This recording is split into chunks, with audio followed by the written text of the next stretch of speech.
তোমারি গলা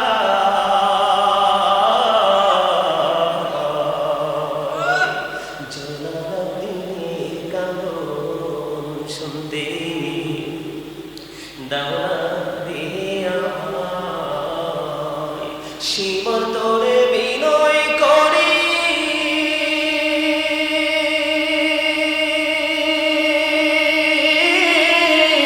আমার গলায় দিস না ছুরি রে সীমার তোরে বিনয় করি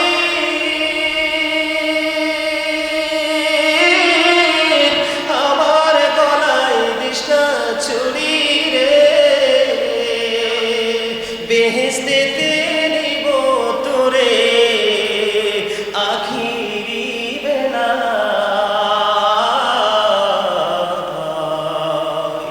জলালাদ্দিনের কান্দন শুনতে দাওনা দিয়ে আমায় আমার নানা নবী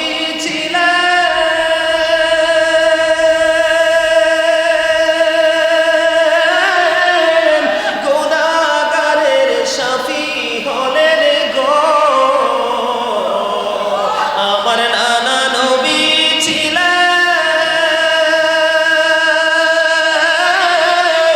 গুনাহগারের শাফি হলেন গো এই গলায় দিতেন চুমা এই গলায় দিতেন চুমা নানাজি সদা আয়াতের অন্যতম সদস্য হলো হযরতে ইমাম হাসান হুসাইন রাদিয়াল্লাহু তাআলা আনহু জোরে জোরে বলুন সুবহানাল্লাহ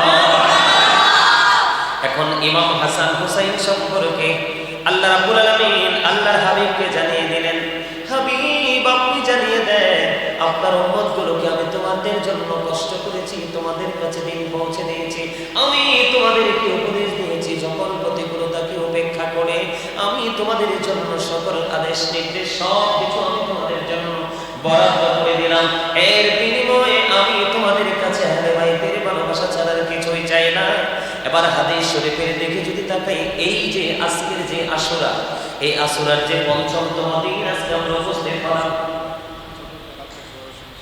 কালকে আজকে চতুর্থতম অধিবেশন কালকে এত আমি তো হিসাব করতেছি ওই হিসাব মতো 85 5ই পঞ্চমতম কারণ পঞ্চমতম দিন তো আজকে থেকে শুরু সন্ধ্যার পর থেকে কি হয়ে গেছে শুরু হয়ে গেছে আগামী দিন মাগরিবের আগ পর্যন্ত আমার রাসূল বলে দিয়েছেন আদিবু আওলাদাকুম আলা থালাতি খিসালিল হুব্বি নাবিয়িকুম ওয়া হুব্বি আহলি বাইতিহি ওয়া আলা কিরাতিল কুরআন আমার রাসূল বলেছেন এই যে আজকে হাসানিয়া দরবার শরীফে কেন আজকে এই একের পর এক প্রত্যেকটা দিবসে এক একজন চিফ গেস্টের মাধ্যমে এক একজন অনারেবল পারসনের মাধ্যমে এমপিডেড পারসনের মাধ্যমে এই কারবালা সম্পর্কে ইনস্ট্রাকশন দেওয়া হয় এটা পৃথিবীর কোনো মানুষের কথা নয় এটা হলো আপনার আমার প্রাণের নবী ইমামুল মুরসালিন রাহমাতুল লিল আলামিনের কথা আমার নবী আপনার নবী দু জাহানের বাদশা নবী তিনি বলে দিয়েছে তোমরা তোমাদের সন্তানদেরকে তিনটি বিষয় শিক্ষা দাও কয়টি তোমরা তোমাদের সন্তানদেরকে তিনটি বিষয় সম্পর্কে তোমরা ইনস্ট্রাকশন দাও একটা হলো কি ফার্স্ট টাইম আমার রাসূল বলেছেন হুব্বি নবীকুম নবীর প্রেম শিখাও নবীর ভালোবাসা শিখাও it is the love of the prophet আপনার আমার প্রাণের নবীজির ভালোবাসা শিখাতে বলেছে আমার নবীজির ভালোবাসা শিখতে হবে এবং শিখাতে হবে তার কারণ হলো নবীকে ভালোবাসা ফরজ এবং ঈমান এটা হচ্ছে হাদিসের প্রথম অংশ গোটা পৃথিবীর মানুষ যে যাই বলবে আমি কারো কথা শুনবো না আমি গোটা পৃথিবী যদি আমার বিপক্ষে চলে যায় আমার কিচ্ছু যায় আসে না আমার প্রয়োজন আমার প্রাণের রাসূল আল্লাহ রাসূল আরো বলেছেন আকুবি আহলে বাইতিহি রাসূল বলেছেন নবীর পরিবার নবীর আহলে বাইতের ভালোবাসা শেখাও শিখাতে নাও নবীজির পরিবারের ভালোবাসা শেখাতে হবে এই ভালোবাসা আমাদের জন্য ঈমান এবং আমাদের জন্য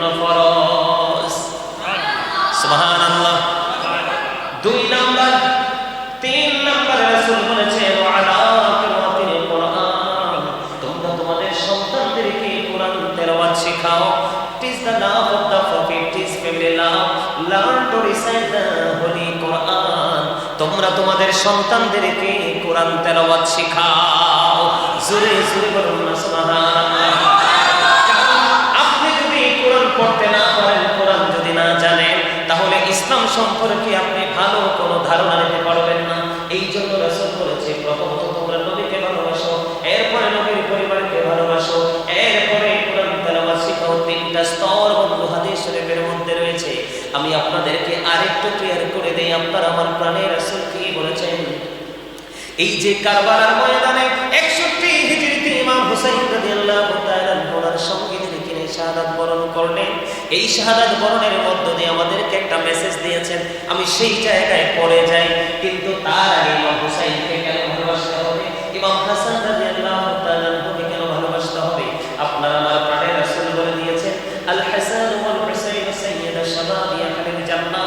আপনার আমার প্রাণের নবী দু জাহানের বাদশা নবী, তিনি বলে দিয়েছে ইমাম হাসান হুসাইন সম্পর্কে রাসূল জানিয়ে দিয়েছেন, ইমাম Hasan and Husain are the leader of younger people in জান্নাহ। আপনার আমার প্রাণের রাসূল বলে দিয়েছেন, ইমাম হাসান হুসাইন জান্নাতে যুবকদের লিডার।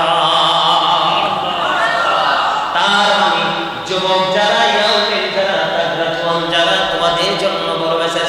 আমার নবী বলেছেন, আল হাসান ওয়াল হুসাইন সাইয়্যিদা শাবাবি আহলিল জান্নাহ। আমার রাসূল বলেছেন, আল হাসান ওয়াল হুসাইন সাইয়্যিদা শাবাবি আহলিল জান্নাহ। রাসূল বলেছেন, ইমাম Hasan and Husain are the leader of younger people in জান্নাহ। ইমাম হাসান হুসাইন দুই ভাই ইমানদার যুবকদের জান্নাতে হবে নেতা।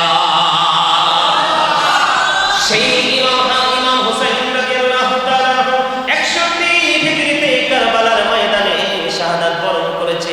এত নিষ্ঠুরভাবে, এত নির্মমভাবে আজিব বাহিনী ওনাকে শাহাদাত করেছে, শহীদ করে দিয়েছে, যেটা কোনো পশু পাখি ইহুদি নাসারার জীবন ইতিহাসেও নাই। এটা সকল ইতিহাসকে হার মানিয়েছে। এত নিষ্ঠুরভাবে তিনি শাহাদাত বরণ করেছে।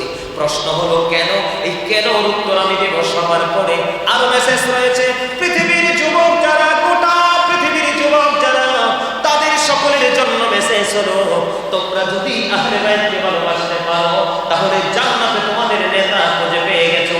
এই মেসেজ দিয়ে গেছে আপনার আমার প্রাণের নবীজি।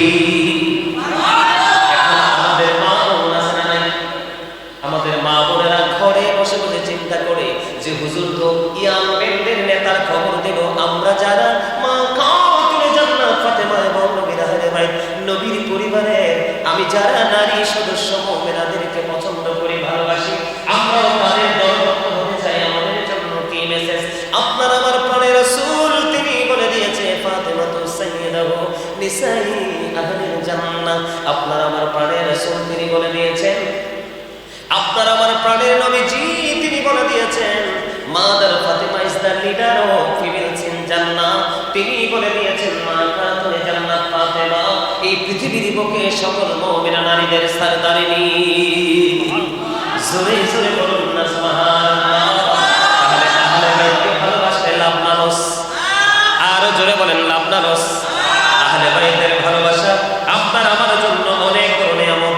আপনার আমার প্রাণের রাসূল তিনি আর বলে দিয়েছেন, আনা মাদিনাতুল ইলমি ওয়া নি'মাহা। আমার রাসূল বলে দিয়েছেন, I am a city of education, the gate of that city is Ali.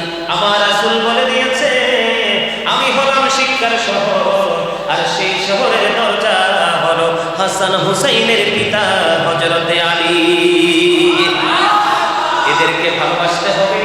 এদের সাথে যদি বিন্দু পরিমাণ কোনো সন্দেহ থাকে, এদের সাথে যদি বিন্দু পরিমাণ কোনো বিদ্বেষ থাকে, তাহলে বন্ধু হাদিস শরীফের মধ্যে এসেছে, ও বন্ধু, কেউ যদি রুকনে হাজরে আসওয়াদের মধ্যে অথবা মাকাম ইব্রাহিমের মধ্যে অবস্থান করে যদি কেউ নামাজ পড়ে, কেউ যদি জীবন ভর যদি কেউ রোজা রাখে, আপনার আমার প্রাণের রাসূল তিনি বলে দিয়েছে, তারা যদি আহলে বাইত বিদ্বেষী হয়, ইমাম হাসান হুসাইন নবীর পরিবার বিদ্বেষী হয়, তাদের ঠিকানা হবে জাহান্নাম।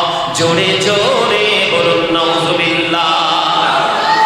আপনি কাবা শরীফের রুকনে হাজরে আসওয়াদ, মাকাম ইব্রাহিম, এত পবিত্র জায়গার মধ্যে থেকেও যদি আপনি নামাজ পড়েন, কি করেন? এত পবিত্র জায়গার মধ্যে থেকেও যদি আপনি নামাজ পড়েন, রোজা রাখেন, আপনার নামাজ রোজা আল্লাহর দরবারে পৌঁছাবে না। কারণ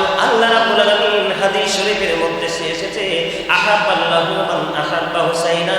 আমার রাসূল বলে দিয়েছেন যে ব্যক্তি ইমাম হুসাইনকে ভালোবাসবে রে, আমার আল্লাহ বলেছে হাবিব আপনি জানিয়ে দেন, আমি আল্লাহ জানিয়ে দিলাম, যে ব্যক্তি ইমাম হুসাইনকে ভালোবাসবে আমি আল্লাহ তাকে ভালোবাসবো। তার মানে হলো যেই ব্যক্তি হুসাইনকে ভালোবাসবে আমার আল্লাহ ওই ব্যক্তিকে ভালোবাসবে। জোরে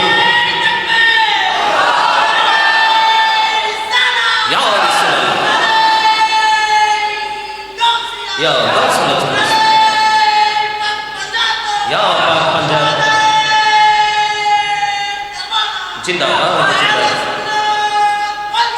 Jindabad, Jindabad.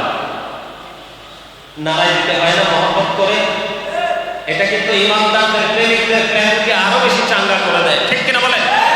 আওয়াজ দিয়ে কথা বলতে হবে। ইয়াজিদ বাহিনী ছিল 22,000 আর হুসাইনি কাফেলা ছিল মাত্র 72 জন। কতজন?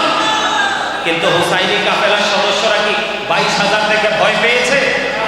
ভয় পেয়ে হুসাইন রাদিয়াল্লাহু তাআলা আনহুকে ভালোবাসার দরকার আছে না নাই? আর জোরে বলেন আছে না নাই? এই জন্য কবি লিখেছেন বন্ধু অত্যন্ত চমৎকার ভাবে, মা ফাতেমার নয়ন মনি হযরত আলী জান, ইমাম হোসেন শহীদ হলো কারবালার ময়দান, ইমাম হোসেন শহীদ হলো কারবালার ময়দান, দয়াল নবীর জবানে কারবালার বয়ানে, দয়াল নবীর জবানে কারবালার বয়ানে, আওলাদ রাসূল শহীদ হবে হাদিসে প্রমাণ, ইমাম হোসেন শহীদ হলো কারবালার ময়দান, মা ফাতেমার নয়ন মনি হযরত আলী জান, মা ফাতেমার নয়ন মনি হযরত আলী জান, ইমাম হোসেন শহীদ হলো কারবালার ময়দান, ইমাম হোসেন শহীদ হলো কারবালার ময়দান, দয়াল নবীর জবানে কারবালার বয়ানে, দয়াল নবীর জবানে কারবালার বয়ানে, আওলাদ রাসূল শহীদ হবে হাদিসে প্রমাণ, শহীদ হলো কারবালার ময়দান, ইমাম হোসেন শহীদ হলো কারবালার ময়দান। মারহাবা, আরে জোরে মারহাবা। ইমাম হুসাইন একটা নাম নয়, এটা একটা ইতিহাস, এটা একটা আদর্শ, এটা কুল কিনারাহীন এক মহাসমুদ্র। বন্ধুরে আমার, যাকে নিয়ে লেখে শেষ করা যায় না। গোটা পৃথিবীর গাছগুলো কেটে যদি কলম বানানো হয়, গোটা পৃথিবীর গাছগুলো একদিন শেষ হয়ে যাবে, কিন্তু ইমাম হুসাইনকে নিয়ে লেখা এখনো শেষ হবে না। সমস্ত পৃথিবীর জলাশয়গুলো থেকে পানিগুলো উঠিয়ে যদি বন্ধ কালি বানানো হয় রে, সমস্ত কালি ফুরিয়ে যাবে, কিন্তু ইমাম হুসাইনকে নিয়ে লেখা শেষ হবে না। সমস্ত পৃথিবীর যত গোডাউন আছে, পেপারের গোডাউন, সমস্ত পেপারগুলো শেষ হয়ে যাবে লিখতে লিখতে একদিন, কিন্তু ইমাম হুসাইনকে নিয়ে লেখা শেষ হবে না। কারণ ইমাম হুসাইন এমন একটা আদর্শ, এমন একটা নাম, এমন একটা ইতিহাস। বন্ধু, যেই হুসাইনকে নিয়ে লিখতে গেলে লেখক কাদের, স্বয়ং লেখা পর্যন্ত কাঁদে। কারণ ইমাম হুসাইন যখন শহীদ হয়েছে, পৃথিবীর সব যেমন তেমন বন্ধু, আমার আল্লাহ পর্যন্ত কষ্ট পেয়েছে। এই জন্য আমি একটা গজল প্রায় শুনে বলি বন্ধু, ধীরে ধীরে চালাও সুরি সীমার আমারি গলা,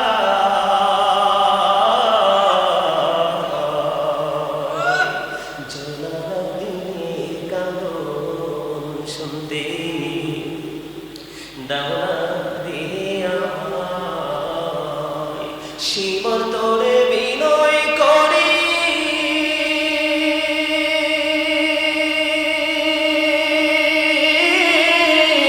আমার গলায় দিস না ছুরি রে,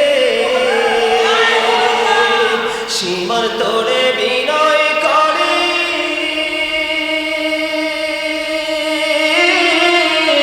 আমার গলায়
কোথায় রইলেন মা জননী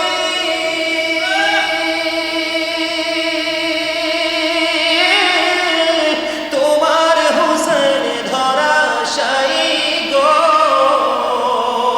সীমার বসিল মাগো সীমার বসিল মাগো আমারি সিনা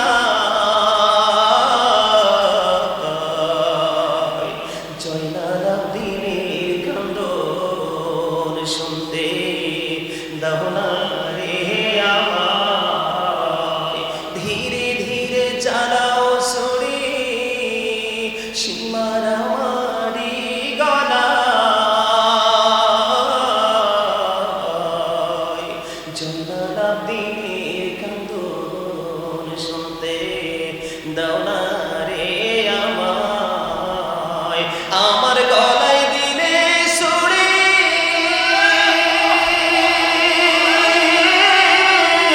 কাঁদিবে আসমান ও জমিন গো বলেন আমার গলায় দিলে ছুরি কাঁদিবে আসমান ও জমিন গো কাঁদিবে না ভুলে খুদা আর শোনো আল্লাহ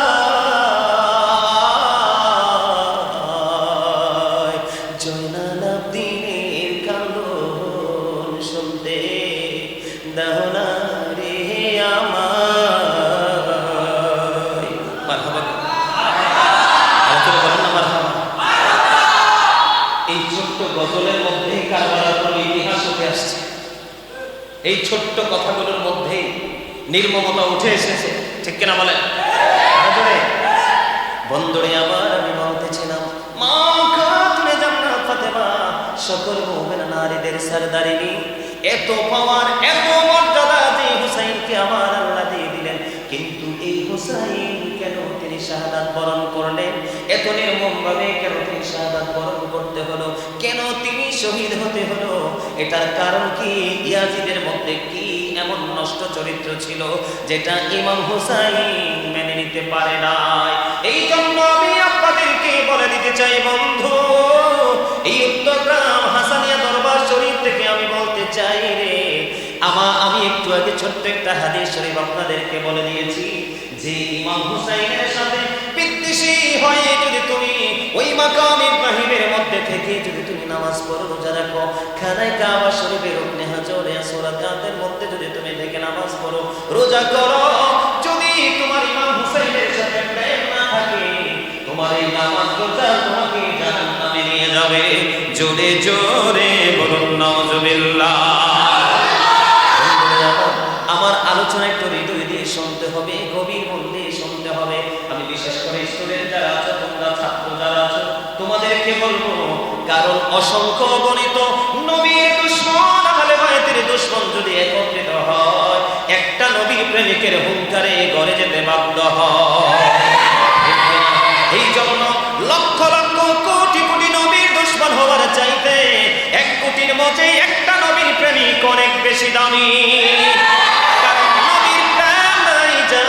তার সিনায় যার নবীর প্রেম নাই তার ঈমান নাই বলে গেলে চলবে না এখন থেকেই ট্রেনিং নিতে হবে এখন থেকেই শিখতে হবে ইমাম হুসাইন কেমন করে যুদ্ধ করার শিক্ষা দিয়েছেন উম্মুল ফজল বিনতে হারিস রাদিয়াল্লাহু তাআলা আনহা থেকে হাদিস কানা বর্ণিত তিনি বলে দিলেন আমি একদিন স্বপ্ন দেখেছি স্বপ্নটা হলো কি গভীর মনোযোগ আমি নবীর আহলে বাইতের সাথে যদি তোমাদের শত্রুতা থাকে তোমাদের কি অবস্থা হবে বোঝানোর জন্য বলে দিতে চাই তখন তিনি কি করলেন উম্মুল ফজল বিনতে হারিস তিনি নবীজির কাছে চলে গেলেন নবীজির কাছে গিয়ে ডেকে ডেকে বললেন ইয়া রাসূলুল্লাহ ইয়া হাবিবাল্লাহ নবী গো ও প্রাণের নবী আমি একটা স্বপ্ন দেখেছি গো নবী ইয়া রাসূলুল্লাহ আমি একটা স্বপ্ন দেখেছি কি স্বপ্ন দেখেছো আমি দেখেছি আপনার থেকে একটা গোশতের টুকরা আমার হাতে দেওয়া হয়েছে জোরে জোরে বলেন আল্লাহু আকবার তার মানে কি নবীজির থেকে কেউ থেকে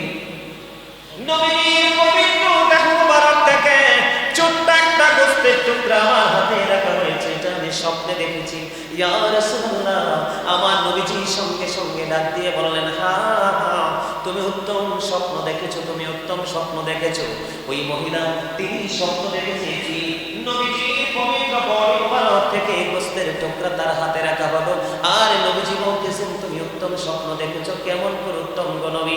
আমার আপনার প্রাণের নবী তিনি বলে দিয়েছেন একদিন আমার কলিজার টুকরা ফাতেমার সন্তান প্রসব হবে, আর ওই সন্তানটাই তোমার কোলে রাখা হবে। জোরে জোরে সুবহানাল্লাহ। আমার নবীজি বলে দিয়েছে আমি হুসাইন থেকে, আর হুসাইন আমার থেকে। জোরে জোরে সুবহানাল্লাহ। জান্নাত ফাতেমা হযরত হুসাইন রাদিয়াল্লাহু তাআলা আনহুকে যখন প্রসব করলেন, প্রসব করার পরে ওই ওনার হাতের মধ্যে রাখা হলো। উনি কি করলেন? নবীজির কাছে নিয়ে তুলে দিলেন। তুলে দেওয়ার পরে তিনি বলতেছেন, উম্মুল ফজল বিনতে হারিস তিনি বলতেছেন, আমি নবীজির কোলে যখন ফাতেমার কলিজার টুকরাকে তুলে দিলাম, তুলে দেওয়ার পরে হঠাৎ করে আমার দৃষ্টিতে একটু অন্য দেখে গেল। আমি দৃষ্টি ফিরিয়ে দেখতেছি আমার নবীজি ক্রন্দন করতেছে, তার মানে কাঁদতেছে। আমার নবীজির চক্ষু মোবারক দিয়ে চোখের পানি ঝরঝর করে পড়তেছে। এবার আমি একটা ডাক দিয়ে বললাম, ইয়া রাসূলুল্লাহ, নবী নবী গো, আপনি কেন গো কাঁদতেছেন গো? ইয়া রাসূলুল্লাহ, আপনার কান্নার কারণ কি? আমার নবীজি বললেন, আমার কান্নার কারণ হলো ওই জিবরাইল এসে আমাকে খবর দিয়ে গেছে রে, আমার এই কলিজার টুকরাকে শহীদ করা হবে, এই জন্য আমি নবী কাঁদতেছি। শুধু তাই নয় ও বন্ধু, শুধু তাই নয়, ওই জিবরাইল এসে ওই যেখানে শহীদ হবে কারবালা মাটি পর্যন্ত আমার হাতে দিয়ে গেছে। জোরে জোরে বলুন আল্লাহু আকবার। কি করলেন? ঠিক এই হাদিস শরীফ আমার নবীজির কাছে যেমনি ভাবে ওই কারবালার পবিত্র মাটি এনে ওই আমার নবীজির কাছে দিয়ে দিলেন বন্ধু, ওই কারবালার মাটিগুলো আমার নবী উম্মে সালমাকে দিলেন। সালমাকে দিয়ে বলে দিলেন, সালমারে তুমি মাটিগুলো যত্ন করে রেখে দাও, যেদিন দেখবে ওই কারবালার মাটিগুলো, এই মাটিগুলো রক্তে লাল হয়ে গেছে, সেই দিনে মনে করবে আমার কলিজার টুকরা শহীদ হয়ে গেছে। জোরে জোরে বলুন আল্লাহু আকবার।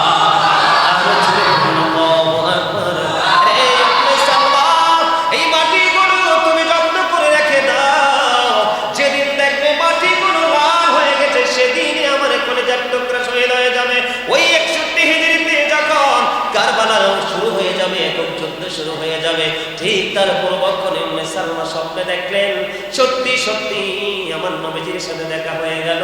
কি রে দুলাবালিতে দোসর কেন আমার প্রাণের নবীজি? এই কারণে দোসর আমি কারবালার ময়দান থেকে এসেছি। সত্যি সত্যি স্বপ্ন দেখার পরে উম্মে সালমা তিনি ওই সংরক্ষিত মাটিগুলোর দিকে নজর দিয়ে চাইনা দেখলেন ওই মাটিগুলো রক্তে লালে লাল হয়ে গেছে। জোরে জোরে আল্লাহু আকবার। ওই ফোরাত নদীর পানি পর্যন্ত ইয়াজিদ বাহিনী বন্ধ করে দিয়েছে, কারণ ইয়াজিদ ছিল পরিপূর্ণ মিথ্যার দিকে। কোন দিকে?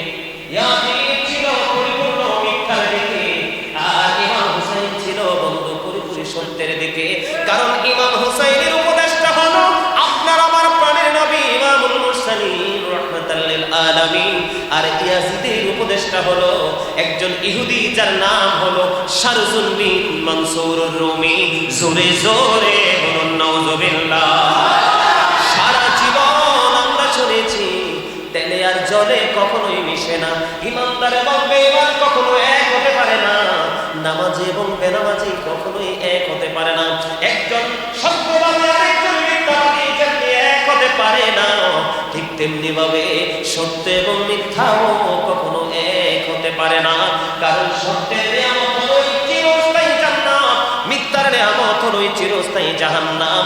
ও বন্ধু, আপনারা জানেন কিনা জানি না, শুনেছেন কিনা জানি না, আমার রাসূল বলে দিয়েছেন কেউ যদি মিথ্যা কথা বলে, মিথ্যা বলার মধ্যে অভ্যস্ত হয়, আমার রাসূল বলেছেন মিথ্যা কথা বলার সঙ্গে সঙ্গে তার মুখ থেকে এত বেশি দুর্গন্ধ বের হয়ে আসে, এই দুর্গন্ধ সহ্য করতে না পেরে তার সিকিউরিটি হিসাবে যেই ফেরেশতাগুলো তার সঙ্গে আছে, ওই ফেরেশতাগুলো ওই ব্যক্তি থেকে 1760 গজ দূরে চলে যায়। জোরে জোরে কন্যা নাউজুবিল্লাহ।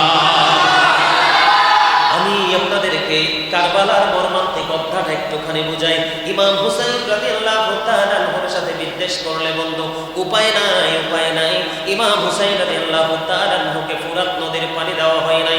যেই নবীর হতে পৃথিবী হতো না, আমরা কেউ হতাম না। ওই নবীর কলিজার টুকরার জন্য ফুরাত নদীর পানি বরাদ্দ আমি একটুখানি বলে দেই বন্ধু। যেই ব্যক্তি হযরত ইমাম হুসাইনকে ফুরাত নদীর পানি পান করায় সবচেয়ে বেশি বাধা প্রদান করেছিল, ওই ব্যক্তির সর্বশেষে মৃত্যুটা কেমন হয়েছে জানেননি? আহলে বাইতের সাথে প্রেমের ডোরি লাগাও, এখনো সময় আছে বন্ধু। সময় চলে গেলে আর তুমি খুঁজে পাবা না। আহলে বাইতের সাথে দুশমনি সবচেয়ে বড় জুলুম, ঠিক কিনা বলেন? এই জন্য আমি একটা গজল লিখেছি বন্ধু।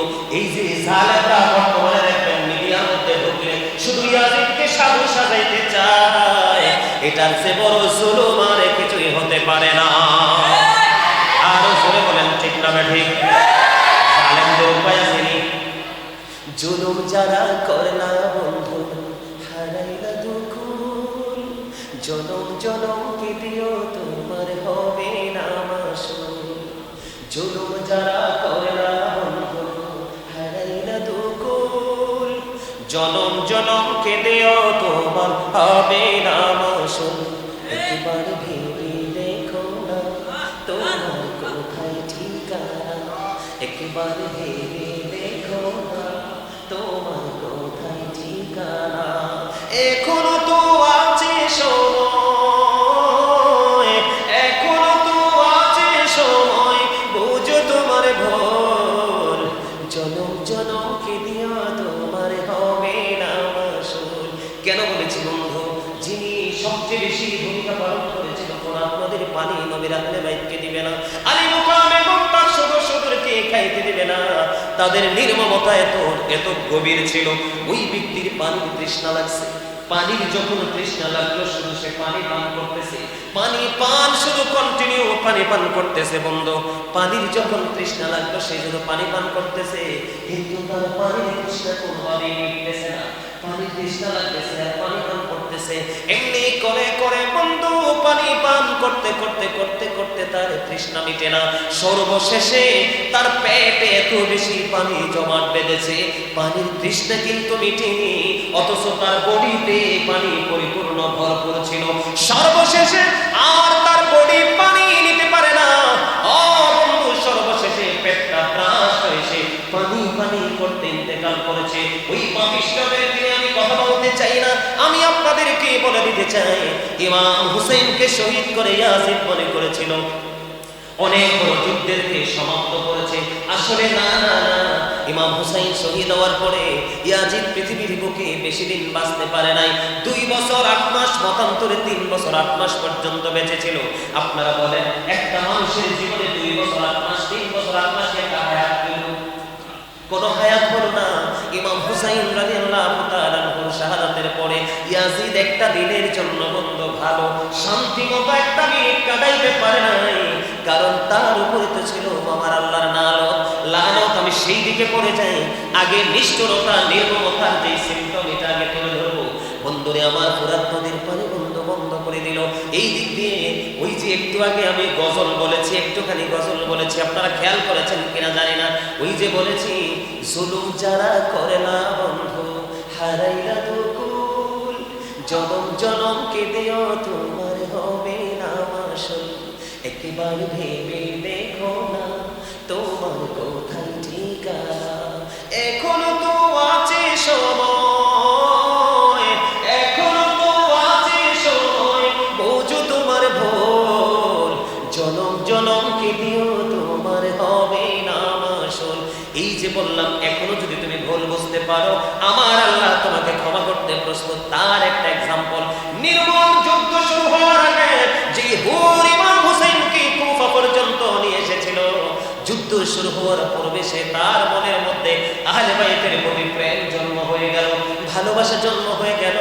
হুর একটা ডাক দিয়ে বললেন, ওগো আলী মুকাম, ওগো নবীর কলেজার টুকরা, আমার একটা প্রশ্ন আছে, জানতে মনে চায় গো। তোমার প্রশ্নটা কি আমাকে বলো? কয় আমি তো আপনাকে কুফা পর্যন্ত নিয়ে এসেছি, শত্রুদের একেবারে আক্রমণ মধ্যে আপনাকে নিয়ে এসেছি, কিছুক্ষণের মধ্যে আপনাকে শহীদ করে দেওয়া হবে, আপনাকে পৃথিবী থেকে চিরদিনের জন্য বিদায় করে দেওয়া হবে। ওগো নবীর কলিজার টুকরা, আমি তো আপনাকে এনেছি দুশমনের কবলে, এখন যদি আমি আল্লাহর কাছে তওবা করি, অনুতপ্ত হয়ে আমার আল্লাহ ক্ষমা করবে কিনা? এবার ইমাম হোসেন একটা ডাক দিয়ে বললেন, হ্যাঁ, তুমি যদি আল্লাহকে ভালোবেসে সত্যি সত্যি যদি আহলে বাইতের সাথে প্রেমের ডুরি লাগাইয়া তুমি যদি তওবা করো, তাহলে আমার আল্লাহ তোমার তওবা কবুল করে নেবে। এবার হুর অত্যন্ত খুশি হয়ে গেলেন, আশ্বস্ত হয়ে গেলেন।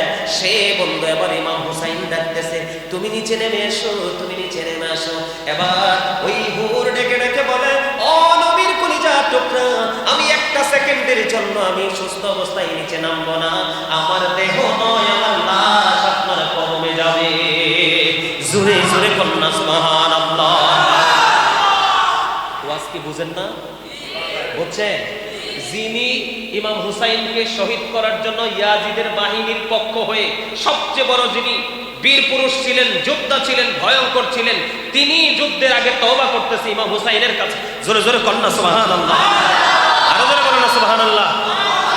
ইমাম হুসাইন কি বলেছে? তুমি যদি সত্যি ভালোবেসে তওবা করো, আমার আল্লাহ তোমার তওবা কবুল করে নেবে। তারপরে তিনি বলেছেন, আমার দেহ আপনার কাছে যাবে না, আমি সুস্থ অবস্থা আপনার কাছে যাব না, আমার লাশ আপনার কদমে যাবে, আপনার পক্ষে সর্বপ্রথম শহীদ হব আমি হুর। জোরে জোরে বলেন না সুবহানাল্লাহ, আর জোরে বলেন সুবহানাল্লাহ। আমাদের সেই চেতনা নিয়ে বাঁচতে হবে, না হয় দুনিয়াও শান্তি নাই, আখিরাতেও। এই শান্তির জায়গা খুঁজতে হলে আহলে বাইতের বিকল্প। বন্ধু, দেখতে দেখতে দেখতে দেখতে অনেক কিছু হয়ে গেল, একক যুদ্ধ শুরু হয়ে গেল। আমার দিকে তাকান, একক যুদ্ধ শুরু হয়ে গেল। সর্বপ্রথম নবীর পরিবার থেকে আলী আকবর বের হয়ে আসলো। ইমাম হোসেনকে একটা ডাক দিয়ে বললেন, বাবা বাবা গো, আমাকে অনুমতি দেন, আমি সত্যের পথযাত্রী হতে চাই, ওই ইয়াজিদ বাহিনীর সাথে আমি যুদ্ধ করতে চাই। আলী আকবরকে ইমাম হুসাইন অনুমতি দিয়ে দিলেন। অনুমতি দিয়ে দেওয়ার পরে এবার তিনি যুদ্ধের ময়দানে গেলেন। যুদ্ধ করতে করতে ইমাম আলী আকবর আর সহ্য করতে পারে না, দৌড়ে চলে আসলেন। এবার ইমাম হুসাইনকে এসে ডাক দিয়ে বললেন, বাবা বাবা গো, পানির তৃষ্ণায় আর তো পারছি না গো বাবা, বাবা একটুখানি পানি দাও না। পানি দিবি কোত্থেকে রে বন্ধু, কারণ 3 দিন পর্যন্ত তো বাবাও পানি পান করতে পারে না, কারণ ফোরাত নদীর পানি বন্ধ করে দিয়েছে। এবার হযরত হুসাইন একটা ডাক দিয়ে বললেন, বাবা বাবা গো, আমি যখন তৃষ্ণার্ত হতাম, পিপাসা লাগতো, আমি আমার নানার কাছে যখন যেতাম, নানার কাছে যদি কোনো অপশন না থাকতো, আমার নানা আমার দিকে নানার জিহ্বা মোবারক বের করে দিত, আমি নানার জিহ্বা মোবারক চুষে আমি পরিতৃপ্ত হয়ে যেতাম, আমার কাছে এই অপশনটাই বাকি আছে রে বাবা। এবার ইমাম হুসাইন উনার শুষ্ক জিহ্বাটা ওই ইমাম আলী আকবরের দিকে যখন বের করে দিল, আলী আকবর চষতে থাকলো, কিন্তু এই জিহ্বা চষে তো তৃপ্তি হওয়ার কোনো সুযোগ নেই, কারণ এই জিহ্বায় তো কোনো পানি না। ঠিক কিনা বলেন বন্ধুরে আমার? এবার বাবার জিহ্বাটা চষলেন, চষতে চষতে দেখে পানি নাই রে, পানি নাই। তারপরে সত্যের পক্ষে লড়াই করতে পিছপা হয় নাই, আবার চলে গেলেন যুদ্ধের ময়দানে। যুদ্ধ শুরু করলেন। যুদ্ধ করতে করতে হঠাৎ করে আলী আকবর একটা ডাক দিলেন, বাবা বলে। এবার ইমাম হুসাইন দৌড়ে ছুটে গেলেন ওই নির্মম কারবালার অধ্যায়, দৌড়ে চলে গিয়ে দেখলেন ওই কলিজার টুকরার বুকের মধ্যে তীর বিদ্ধ হলো। এবার আলী আকবর ডেকে ডেকে বলে, বাবা বাবা গো, আমার তীর আপনি বের করে নেন, ইয়াজিদ বাহিনীর উপর আমি হায়দারি আক্রমণ চালাবো। কিন্তু ইমাম হুসাইন যখন ওই আলী আকবরের বুক থেকে যখন তীর যখন টেনে বের করলো, তখন সঙ্গে সঙ্গে আলী আকবর শাহাদাত বরণ করে ইন্না লিল্লাহি ওয়া ইন্না ইলাইহি রাজিউন। বন্ধুরে আমার, পিতা প্রমাণ করে ইমাম হুসাইন আলী আকবরের এই পবিত্র দেহ নেওয়ার আগে ওনার একটা চুল একটা দাড়িও পাকে নাই। যখন নিজের চোখের সামনে কলিজার টুকরা যখন শহীদ হয়ে গেল, ওনাকে যখন কাঁধে দিয়ে তাবুর থেকে যখন রওনা দিলেন, এবার জয়নব ওই তাবুর দিক থেকে তাকায়া দেখে ওই প্রাণের ভাই ইমাম হুসাইনের দাড়ি এবং চুল পাইকা সাদা হয়ে যাচ্ছে। জোরে জোরে কন্না আল্লাহু আকবার।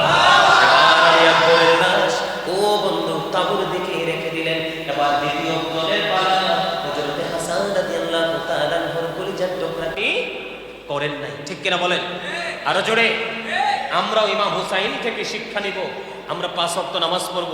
আপনারা আলোচনার মধ্যখানে দেখছেন না, ইমাম হুসাইন শহীদ হয়ে যাবে, নামাজ পড়েছে।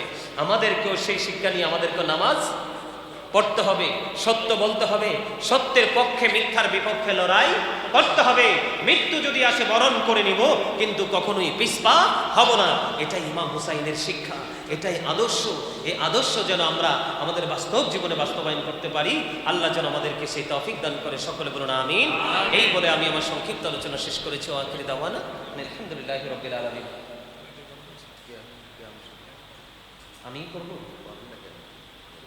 আপনি অনুমতি দিলে আমি করব।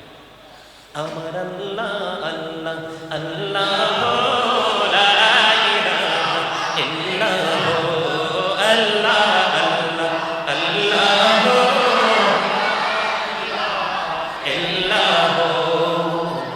মনটা আমার চাই যে শুধু যেতে মদিনায়। আরে অবুঝ মনে রে বোঝাই যত, অবুঝ মনে রে বোঝাই যত, সে তো বোঝে না নবীজি। আল্লাহ আল্লাহ মোহাম্মদে মোহাম্মদে ইল্লাল্লাহ আল্লাহ আল্লাহ লা ইলাহা ও না জানি তো বাইতে নৌকা, না জানি সাঁতার।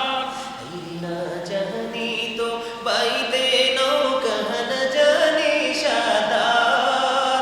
হায়রে দয়া করে পার করিও জাহান্নাম মাজার নবীজি। আল্লাহ আল্লাহ লা ইলাহা ইল্লাল্লাহ আল্লাহ আল্লাহ লা ইলাহা ও আপন নূর দিয়া আল্লাহ করিয়া সৃজন। আরশের পরে কুরসির তরে রাখিলেন গোপন নবীজি। আল্লাহ আল্লাহ লা ইলাহা ইল্লাল্লাহ আল্লাহ আল্লাহ লা ইলাহা ইল্লাল্লাহ। আমার আল্লাহ আল্লাহ আল্লাহ ইল্লাল্লাহ। গুনাহগারের গোনা জোরে রাসূল দিদারে আপনার। হায়রে দয়া করে দিয়েন দেখা হাবিবে দু জাহান নবীজি। আল্লাহ আল্লাহ লা ইলাহা ইল্লাল্লাহ আল্লাহ আল্লাহ লা ইলাহা ইল্লাল্লাহ। সশরীরে জিন্দা নবীজি সোনার মদিনায়। আসুন সবাই দাঁড়াইয়া সালাম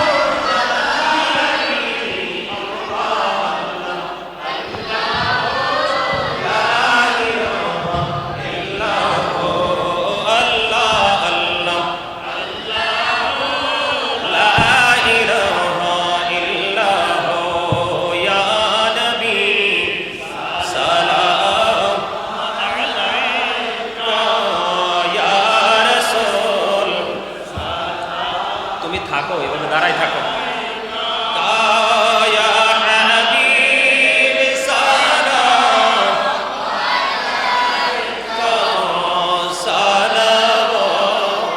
সালাওয়াতুল্লাহ আলাইকা সাইয়্যিদি ইয়া রাসূলাল্লাহ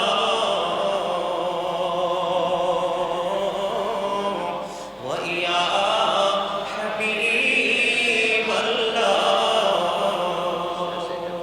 নবী গো দেখিলে আপনাকে জীবনের গোনা ঝরে যাবে।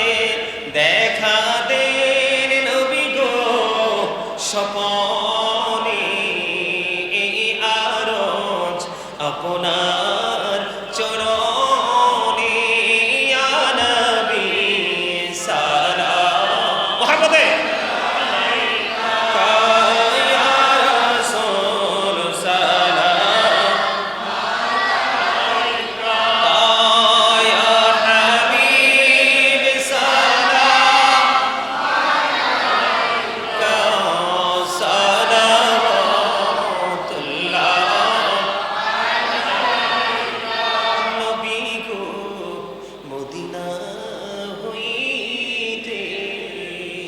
সব কিছুই পারে দেখিতে মোদের লাশ কবরে রাখিলে লইলে গো আপন কোলে আনবী কায়া রাসূল সালাম কায়া হাবিব সালাম কা সালাওয়াতুল্লাহ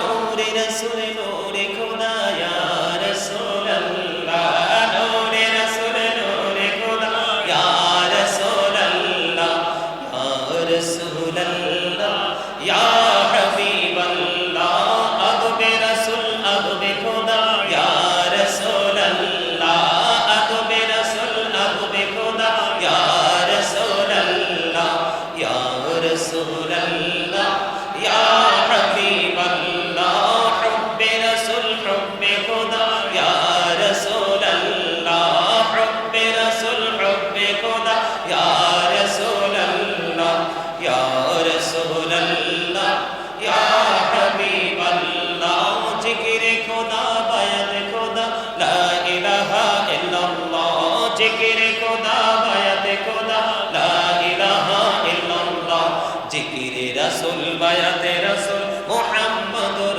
রাসূলুল্লাহ জিকিরে রাসূল বায়াতে রাসূল মুহাম্মাদুর রাসূলুল্লাহ ইয়া রাসূলুল্লাহ ইয়া হাবিবাল্লাহ ইয়া রাসূলুল্লাহ ইয়া হাবিবাল্লাহ তুম পড়ে লাখো সালামি তুম পড়ে या रसूले अरबी तुम पढ़ना को सलामी तुम पढ़ना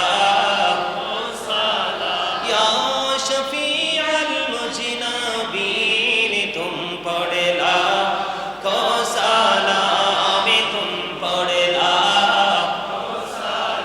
या रहमतल लिल आलमीन तुम पढ़ना को सलामी तुम पढ़ना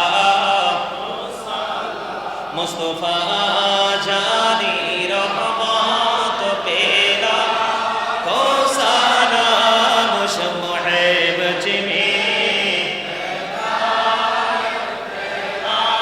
को सलाम तुम पढ़ना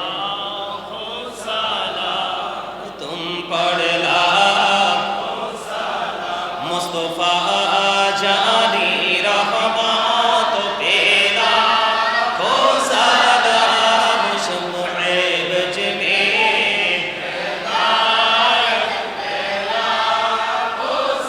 जिनकी सजदे को मेहराब काबा जो की उन बाहों की लताफत पेला को सलाम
শাহ হুসাইন লাখো সালাম ইয়া হাসান শাহ হুসাইন লাখো সালাম ইয়া হাসান শাহ হুসাইন লাখো সালাম মোহাম্মদে শাহ হুসাইন লাখো সালাম ইয়া হাসান শাহ হুসাইন লাখো সালাম ইয়া হাসান শাহ হুসাইন লাখো সালাম ইয়া হাসান শাহ হুসাইন লাখো সালাম ইয়া হাসান শাহ হুসাইন লাখো সালাম ইয়া হাসান শাহ হুসাইন লাখো সালাম ইয়া হাসান শাহ হুসাইন লাখো সালাম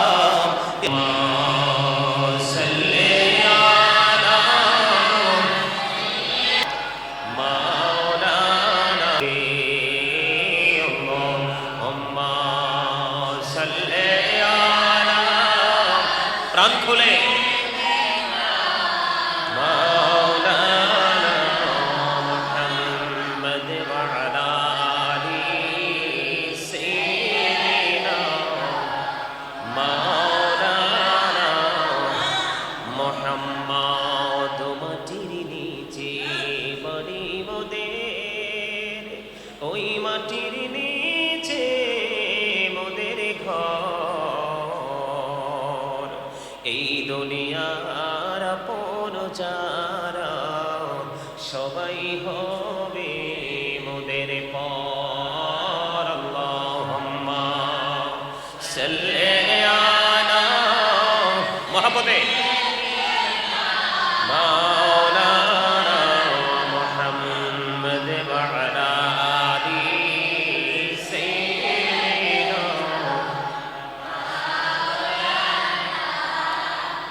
মুহাম্মদ ডাইনি মাটি বাবে মাটি মাটি হবে বিছানা উপরেতে বাঁশের ছানি এই তো ঘরের নমুনা আল্লাহুম্মা মুহাব্বতে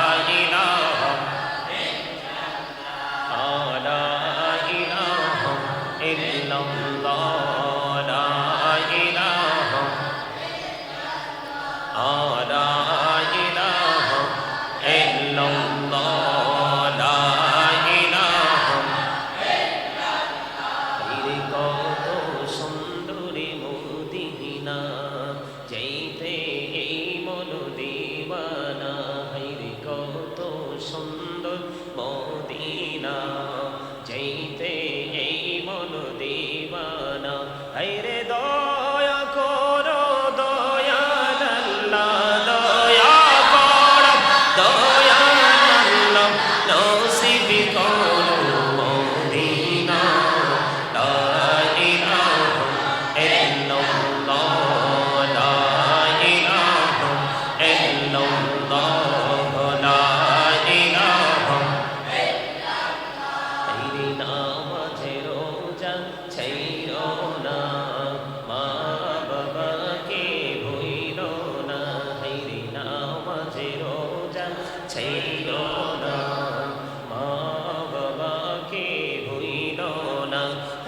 জান্নাতবাসী হইতে চাইলে জান্নাতবাসী হইতে চাইলে প্রাণ ভরে করো সাধনা লা ইলাহা ইল্লাল্লাহ লা ইলাহা ইল্লাল্লাহ লা ইলাহা ইল্লাল্লাহ তুমি কবরে বানাইলা সফিউল্লাহ তুমি কবরে বানাইলা নজিউল্লাহ মোর নবীকে বানাইলা তুমি মোর নবীকে বানাইলা তুমি নূর মুহাম্মদ সাল্লাল্লাহু